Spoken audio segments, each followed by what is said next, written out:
मैं हूं आपकी दोस्त वर्षा। आशा करती हूं आप सभी बहुत अच्छे से होंगे। एक बार आपका फिर से स्वागत करती हूं प्रेमचंद सेगमेंट में एक नई कहानी के साथ। आज हम जिस कहानी का पाठ करेंगे उसका नाम है स्वर्ग की देवी। अगर आप हमारे चैनल पर नए हैं तो हमारे चैनल को सब्सक्राइब करना, हमारी वीडियोस को लाइक करना और शेयर करना बिल्कुल ना भूलें। तो चलिए चलते हैं बिना किसी देरी के अपनी अगली कहानी की ओर। भाग्य की बात। शादी विवाह पर आदमी का क्या अख्तियार, जिससे ईश्वर ने या उसके नायबों ब्राह्मणों ने तय कर दी उससे हो गई। बाबू भरत दास ने लीला के लिए सुयोग्य वर खोजने में कोई बात उठा नहीं रखी, लेकिन जैसा घर वर चाहते थे वैसा ना पा सके। वह लड़की को सुखी देखना चाहते थे, जैसा हर एक पिता का धर्म है, किंतु इसके लिए उनकी समझ में संपत्ति ही सबसे जरूरी चीज थी। चरित्र या शिक्षा का स्थान गौण था। चरित्र तो किसी के माथे पर लिखा नहीं रहता, और शिक्षा का आजकल के जमाने में मूल्य ही क्या। हाँ, संपत्ति के साथ शिक्षा भी हो तो क्या ही पूछना। ऐसा घर उन्होंने बहुत ढूंढा पर ना मिला। ऐसे घर हैं ही कितने जहां दोनों पदार्थ मिले। दो चार मिले भी तो अपनी बिरादरी के न थे। बिरादरी भी मिली तो जायजा न मिला। जायजा भी मिला तो शर्तें तय न हो सकी। इस तरह मजबूर होकर भारत दास को लीला का विवाह लाला संत सरन के लड़के सीता सरन से करना पड़ा। अपने बाप का इकलौता बेटा था। थोड़ी बहुत शिक्षा भी पाई थी। बातचीत सलीके से करता था। मामले मुकदमे समझता था और जरा दिल का रंगीला भी था। सबसे बड़ी बात यह थी कि रूपवान, बलिष्ठ, प्रसन्नमुख, साहसी आदमी था। मगर विचार वही बाबा आदम के जमाने के थे। पुरानी जितनी बातें हैं सब अच्छी, नई जितनी बातें हैं सब खराब। जायदाद के विषय में जमींदार साहब नए नए दफों का व्यवहार करते थे। वहां अपना कोई अख्तियार न था, लेकिन सामाजिक प्रथाओं के कट्टर पक्षपाती थे। सीता सरन अपने बाप को जो करते या कहते देखता वही खुद भी कहता और करता था। उसमें खुद सोचने की शक्ति ही न थी। बुद्धि की मंदता बहुधा सामाजिक अनुदारता के रूप में प्रकट होती है। लीला ने जिस दिन घर में पांव रखा उसी दिन उसकी परीक्षा शुरू हुई। वे सभी काम जिनकी उसके घर में तारीफ होती थी यहाँ वर्जित थे। उसे बचपन से ताजी हवा पर जान देना सिखाया गया था। यहाँ उसके सामने मुंह खोलना भी पाप था। बचपन से सिखाया गया था रोशनी ही जीवन है। यहाँ रोशनी के दर्शन भी दुर्लभ थे।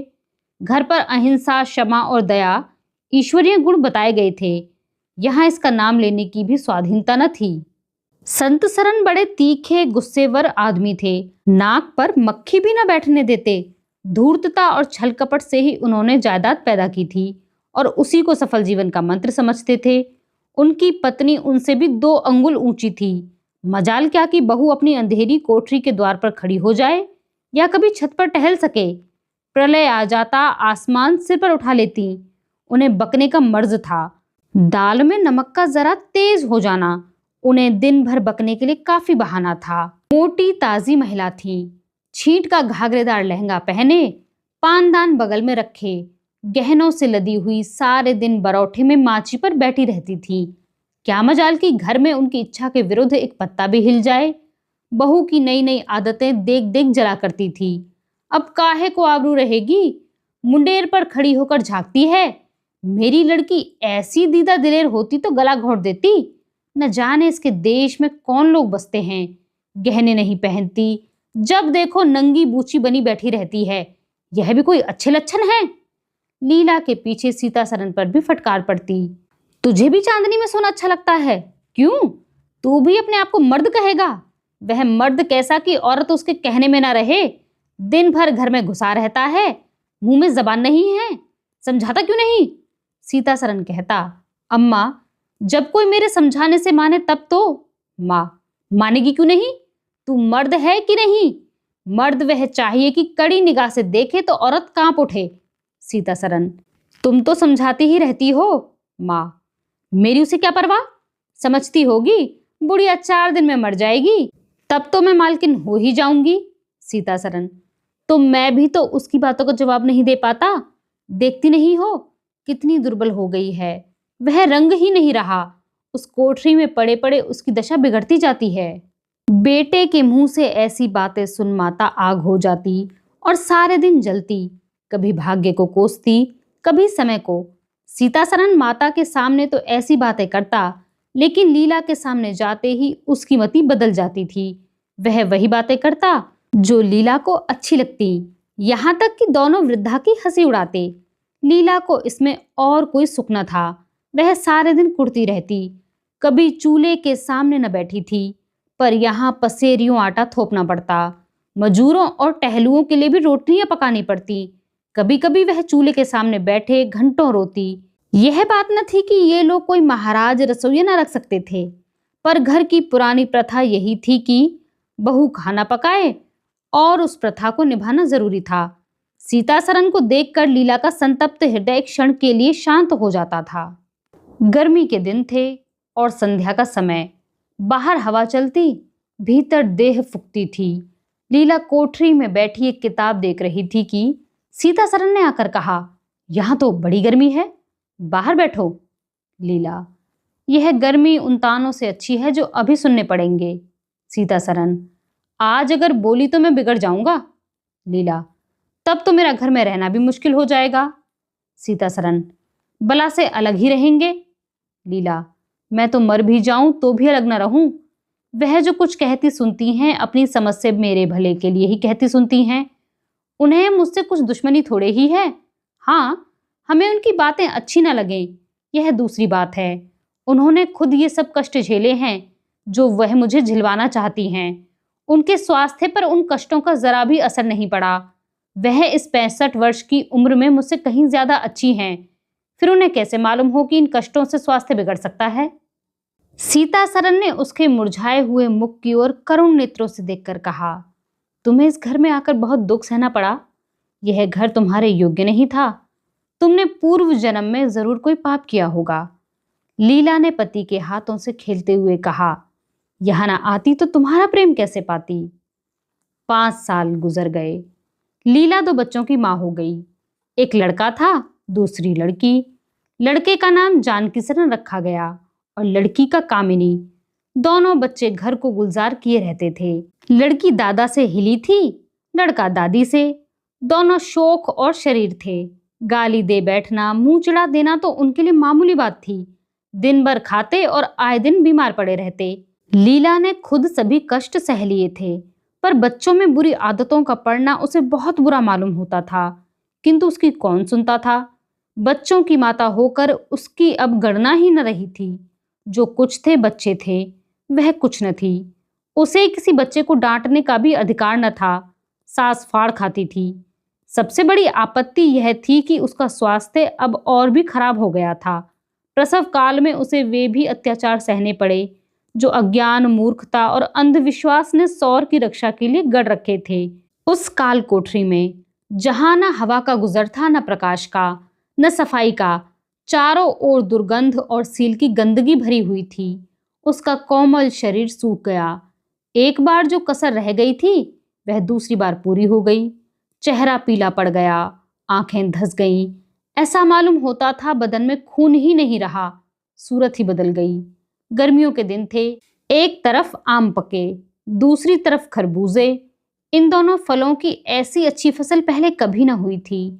इस बार इनमें इतनी मिठास न जाने कहां से आ गई थी कि कितना ही खाओ मन न भरे। संत सरन के इलाके से आम और खरबूजे के टोकरे भरे चले आते थे। सारा घर खूब उछल उछल कर खाता था। बाबू साहब पुरानी हड्डी के आदमी थे। सवेरे 1 सैकड़े आमों का नाश्ता करते, फिर पसेरी भर खरबूजे चट कर जाते। मालकिन उनसे पीछे रहने वाली न थी। उन्होंने तो एक वक्त का भोजन ही बंद कर दिया। अनाज सड़ने वाली चीज नहीं, आज नहीं तो कल खर्च हो ही जाएगा। आम और खरबूजे तो एक दिन भी नहीं ठहर सकते। शुद्धनी थी और क्या, यूं ही हर साल दोनों चीजों की रेलपेल होती थी, पर किसी को कभी कोई शिकायत ना होती थी।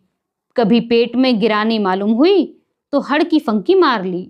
एक दिन बाबू संत सरन के पेट में मीठा मीठा दर्द होने लगा। आपने उसकी परवाह न की, आम खाने बैठ गए। सैकड़ा पूरा करके उठे ही थे कि कै हुई, गिर पड़े। फिर तो तिल तिल पर कै और दस्त होने लगे। हैजा हो गया। शहर के डॉक्टर बुलाए गए, लेकिन उनके आने से पहले ही बाबू साहब चल बसे थे। रोना पीटना मच गया। संध्या होते होते लाश घर से निकली। लोग दाह क्रिया करके आधी रात को लौटे तो मालकिन को भी कै और दस्त हो रहे थे।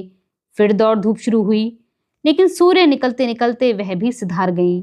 स्त्री पुरुष जीवन पर्यंत एक दिन के लिए भी अलग न हुए थे, संसार से भी साथ ही साथ गए। सूर्यास्त के समय पति ने प्रस्थान किया, सूर्योदय के समय पत्नी ने।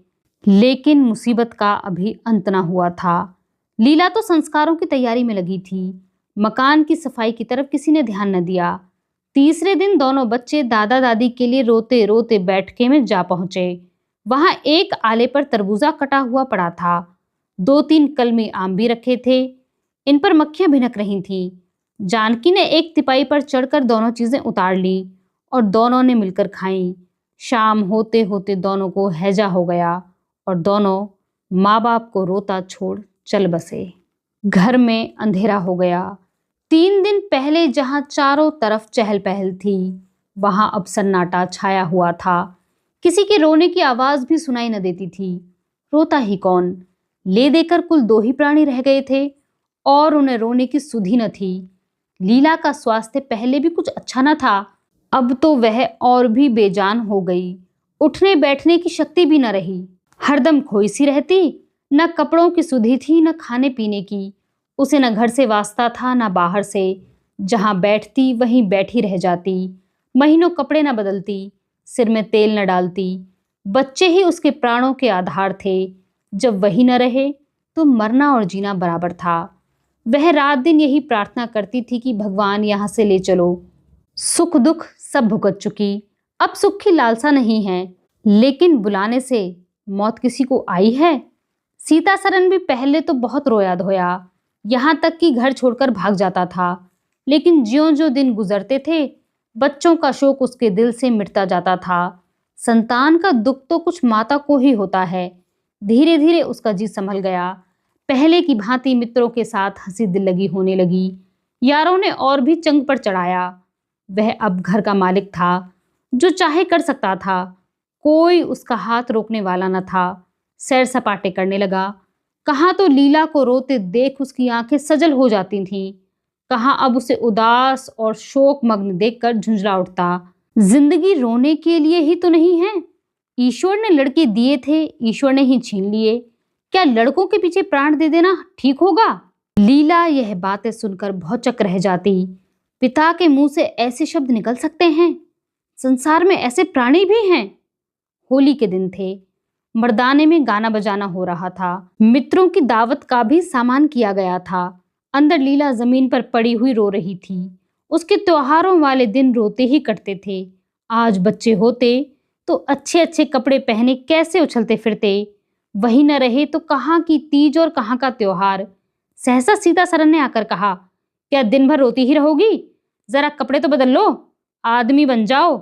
यह क्या तुमने अपनी गत बना रखी है? लीला, तुम जाओ, अपनी महफिल में बैठो। तुम्हें मेरी क्या फिक्र पड़ी है? सीता सरन, क्या दुनिया में और किसी के लड़के नहीं मरते? तुम्हारे ही सिर ये मुसीबत आई है। लीला, यह बात कौन नहीं जानता। अपना अपना दिल ही तो है, उस पर किसी का बस है। सीता सरन, मेरे साथ भी तो तुम्हारा कुछ कर्तव्य है। लीला ने कौतूहल से पति की ओर देखा, मानो उसका आशय नहीं समझी। फिर मुंह फेर कर रोने लगी। सीता सरन, मैं अब इस मनहूसत का अंत कर देना चाहता हूं। अगर तुम्हारा अपने दिल पर काबू नहीं है तो मेरा भी अपने दिल पर काबू नहीं है। मैं अब जिंदगी भर मातम नहीं मना सकता। लीला, तुम राग रंग मनाते हो, मैं तुम्हें मना तो नहीं करती। मैं रोती हूं तो क्यों रोने नहीं देते? सीता सरन, मेरा घर रोने के लिए नहीं है। लीला, अच्छी बात है, तुम्हारे घर में न रोऊंगी। लीला ने देखा मेरे स्वामी हाथों से निकले जा रहे हैं। उन पर विषय का भूत सवार हो गया है और कोई समझाने वाला नहीं। वह अपने होश में नहीं है। मैं क्या करूं? अगर मैं चली जाती हूं तो थोड़े ही दिनों में सारा घर मिट्टी में मिल जाएगा और इनका वही हाल होगा जो स्वार्थी मित्रों के चंगुल में फंसे हुए नौजवान रईसों का होता है। कोई कुलटा घर में आ जाएगी और इनका सर्वनाश कर देगी। ईश्वर, मैं क्या करूं? अगर इन्हें कोई बीमारी हो जाती तो क्या मैं उस दशा में इन्हें छोड़कर चली जाती? कभी नहीं। मैं तन मन से इनकी इतनी सेवा करती, ईश्वर से प्रार्थना करती, देवताओं की मनौतियां करती। माना इन्हें शारीरिक रोग नहीं है, लेकिन मानसिक रोग अवश्य है। आदमी रोने की जगह हंसे और हंसने की जगह रोए, उससे दीवाना होने में क्या संदेह है। मेरे चले जाने से इनका सर्वनाश हो जाएगा। इन्हें बचाना मेरा धर्म है। हाँ, मुझे अपना शोक भूलना होगा। रोऊंगी, रोना तो तकदीर में लिखा ही है। रोऊंगी, लेकिन हंस हंस कर अपने भाग्य से लड़ूंगी। जो जाते रहे उनके नाम को रोने के सिवा और क्या ही कर सकती हूँ, लेकिन जो है उसे नहीं जाने दूंगी। इधर आ, ए टूटे हुए हृदय, आज तेरे टुकड़ों को जमा करके एक समाधि बनाऊं और अपने शोक को उसके हवाले कर दूं। ओ रोने वाली मेरी आंखें, आओ मेरे आंसुओं को अपने विहंसित छटा में छिपा लो। आओ मेरे आभूषणों, मैंने बहुत दिनों तक तुम्हारा अपमान किया, मेरा अपराध क्षमा करो। तुम मेरे भले दिनों के साथी हो, तुमने मेरे साथ बहुत विहार किए हैं। अब इस संकट में मेरा साथ दो, मगर दगा न करना, मेरे भेदों को छिपाए रखना। लीला सारी रात बैठी अपने मन से यही बातें करती रही। उधर मर्दाने में धमा चौकड़ी मची हुई थी। सीतासरन नशे में चूर कभी गाता था, कभी तालियां बजाता था। उसके मित्र लोग भी उसी रंग में रंगे हुए थे। मालूम होता था इनके लिए भोग विलास के सिवा और कोई काम नहीं है। पिछले पहर महफिल में सन्नाटा छा गया। हुआ की आवाजें बंद हो गईं। लीला ने सोचा, क्या लोग कहीं चले गए या सो गए?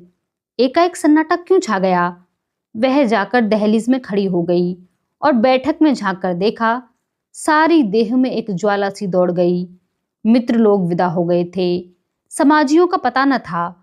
केवल एक रमणी मसनद पर लेटी हुई थी और सीतासरन उसके सामने झुका हुआ उससे बहुत धीरे धीरे बातें कर रहा था। दोनों के चेहरों और आंखों से उनके मन के भाव साफ झलक रहे थे। एक की आंखों में अनुराग था, दूसरे की आंखों में कटाक्ष।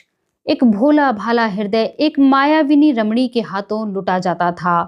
लीला की संपत्ति को उसकी आंखों के सामने एक छलनी चुराए लिए जाती थी। लीला को ऐसा क्रोध आया कि इसी समय चलकर इस उल्टा को आड़े हाथों लूं, ऐसा धुतकारूं कि वह भी याद करे, खड़े खड़े निकाल दूं। वह पत्नी भाव जो बहुत दिनों से सो रहा था जाग उठा और उसे विकल करने लगा, पर उसने जब्त किया। वेग से दौड़ती हुई तृष्णाएं अकस्मात न रोकी जा सकती थीं। वह उल्टे पांव भीतर लौट आई और मन को शांत करके सोचने लगी। वह रूप रंग में, हाव भाव में, नख तिल्ले में उस दुष्टा की बराबरी नहीं कर सकती। बिल्कुल चांद का टुकड़ा है। अंग अंग में स्फूर्ति भरी हुई है। पोर पोर में मद झलक रहा है। उसकी आंखों में कितनी तृष्णा है। तृष्णा नहीं बल्कि ज्वाला है। लीला उसी वक्त आईने के सामने गई। आज कई महीनों के बाद उसने आईने में अपनी सूरत देखी। उसके मुंह से एक आह निकल गई। शोक ने उसकी काया पलट कर दी थी। उस रमणी के सामने वह ऐसी लगती थी जैसे गुलाब के सामने जूही का फूल। सीतासरन का खुमार शाम को टूटा। आंखें खुली तो सामने लीला को खड़ी मुस्कुराते देखा। उसकी अनोखी छवि आंखों में समा गई। ऐसे खुश हुए मानो वह दिनों के वियोग के बाद उसे भेंट हुई हो। उसे क्या मालूम था कि यह रूप भरने के लिए लीला ने कितने आंसू बहाए हैं। केशों में यह फूल गूंथने से पहले आंखों के कितने मोती पिरोए हैं। सीतासरन ने एक नवीन प्रेम के उत्साह से उठकर उसे गले लगा लिया और मुस्कुराकर बोले, आज तो तुमने बड़े बड़े शस्त्र सजा रखे हैं, कहाँ भागूं? लीला ने अपने हृदय की ओर उंगली दिखाकर कहा, यहाँ आकर बैठो। बहुत भागते फिरते हो, अब तुम्हें बांध कर रखूंगी। बाग की बहार का आनंद तो उठा चुके, अब इस अंधेरी कोठरी को भी देख लो। सीतासरन ने लज्जित होकर कहा, उसे अंधेरी कोठरी मत कहो लीला, वह प्रेम का मानसरोवर है। इतने में बाहर से किसी मित्र के आने की खबर आई। सीतासरन चलने लगे तो लीला ने उनका हाथ पकड़कर कहा, मैं जाने नहीं दूंगी। सीतासरन, अभी आता हूं। लीला, मुझे डर लगता है तुम कहीं चले न जाओ। सीतासरन बाहर आए तो मित्र महाशय बोले, आज दिन भर सोते ही रहे क्या? बहुत खुश नजर आते हो। इस वक्त तो वहां चलने की ठहरी थी ना, वह तुम्हारी राह देख रही है। सीतासरन, चलने को तो तैयार हूं, लेकिन लीला जाने नहीं देती। मित्र, निरे गाउदी ही रहे, आ गए फिर बीवी के पंजे में। फिर किस बिरते पर गरमाए थे? सीतासरन, लीला ने घर से निकाल दिया था, तब आश्रय ढूंढता फिरता था। अब उसने द्वार खोल दिए और खड़ी बुला रही है। मित्र, अजी यहाँ वह आनंद कहाँ? घर को लाख सजाओ तो क्या बाग हो जाएगा? सीता सरन, भाई घर बाग नहीं हो सकता, पर स्वर्ग हो सकता है। मुझे इस वक्त अपनी शूद्रता पर जितनी लज्जा आ रही है वह मैं ही जानता हूँ। जिस संतान शोक में उसने अपने शरीर को घुला डाला और अपने रूप लावण्य को मिटा दिया, उसी शोक को केवल मेरे एक इशारा पाकर उसने भुला दिया। ऐसे भुला दिया मानो कभी शोक हुआ ही नहीं। मैं जानता हूं कि वह बड़े से बड़े कष्ट सह सकती है। मेरी रक्षा उसके लिए आवश्यक है। जब अपनी उदासीनता के कारण उसने मेरी दशा बिगड़ती देखी तो अपना सारा शोक भूल गई।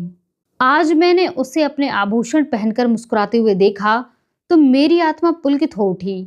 मुझे ऐसा मालूम हो रहा है कि वह स्वर्ग की देवी है और केवल मुझ जैसे दुर्बल प्राणी की रक्षा करने के लिए ही भेजी गई है। मैंने उसे जो कठोर शब्द कहे वे अगर अपनी सारी संपत्ति बेचकर भी मिल सकते तो लौटा देता। लीला वास्तव में स्वर्ग की देवी है। आज की यह कहानी यहीं पर समाप्त होती है। आप हमें कमेंट बॉक्स में लिखकर यह ज़रूर बताएं कि आपको यह कहानी कैसी लगी। हमारे साथ इस सफ़र में बने रहने के लिए आप सभी का बहुत शुक्रिया।